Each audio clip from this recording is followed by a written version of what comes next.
নমস্কার বন্ধুরা, কেমন আছো তোমরা? আমি ভালো আছি। পিঙ্কি ব্লগের তরফ থেকে তোমাদেরকে স্বাগত জানাই।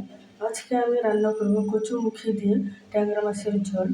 এখানে আমি কচুমুখীকে লম্বা করে চিকন করে কেটে নিয়েছি। কেটে নেওয়ার পর আমি ভালোভাবে ধুয়ে নিয়েছি।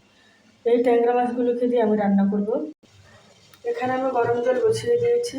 প্রথমে আমাকে মুখীগুলোকে গরম জলে ভাপ দিয়ে নিতে হবে। এখানে ভাপ দেওয়া হতে হতে আমি অন্য চুলায় কড়াইটা বসিয়ে দিয়ে আমি মাছগুলোকে ভেজে নিব। মাছগুলো ভাজার জন্য প্রথমে এখানে আমি হলুদের গুঁড়া লবণ পরিমাণ মতো দিয়ে মাখিয়ে নেব।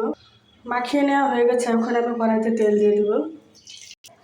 তেল গরম হয়ে গেছে, এখন আমি মাছগুলোকে দিয়ে দেব। মাছগুলোকে আমি খুব বেশি লাল করে ভাজবো না, অল্প হালকা করে ভেজে নেব। একে একে সবগুলো মাছ আমার ভাজা হয়ে গেছে, এখন আমি নামিয়ে নেব। মাছগুলো ভাজা হতে হতে আমার ভাত দেওয়া হয়ে গেছে, এখন আমি নামিয়ে নেব। ভাত দেওয়ার আগে আমি একবার ধুয়ে নিয়েছি। এখন ভাত দেওয়ার পরে আবার ধুয়ে নেব, যাতে পিছিয়ে ভাতটা চলে যায়। কড়াইতে তেল দিয়ে দিয়েছি, এখন আমি মুখিগুলোকে ভেজে নেব। ভেজে নেওয়ার আগে এখানে আমি হলুদ তারপরে লবণ দিয়েছি। এখন মাখিয়ে ভালো করে ভেজে নেব। ভেজে নেওয়া হয়ে গেছে, এখন আমি নামিয়ে নেব। কড়াইতে তেল দিয়েছি, গরম হয়ে গেছে, এখন আমি পেঁয়াজগুলো ভেজে নেব। তারপর এখানে তেজপাতা দিয়ে দিয়েছি, এখন আমি ভালোভাবে ভেজে নেব।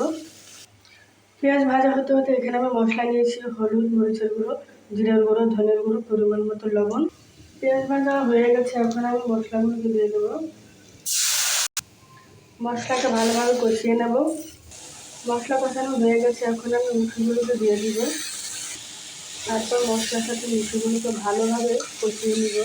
মশলা কষানোগুলো হয়ে গেছে, এখন আমি গরম জল দিয়ে দেব। এখন আমি এটাকে ভালোভাবে জাল তুলে নেব।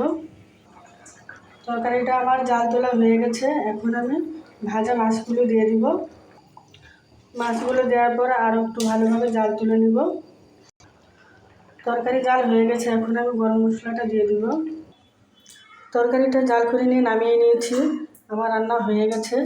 এভাবে তোমরা রান্না করে খাবে, দেখবে অনেকটা ভালো লাগবে। Bye bye, tata.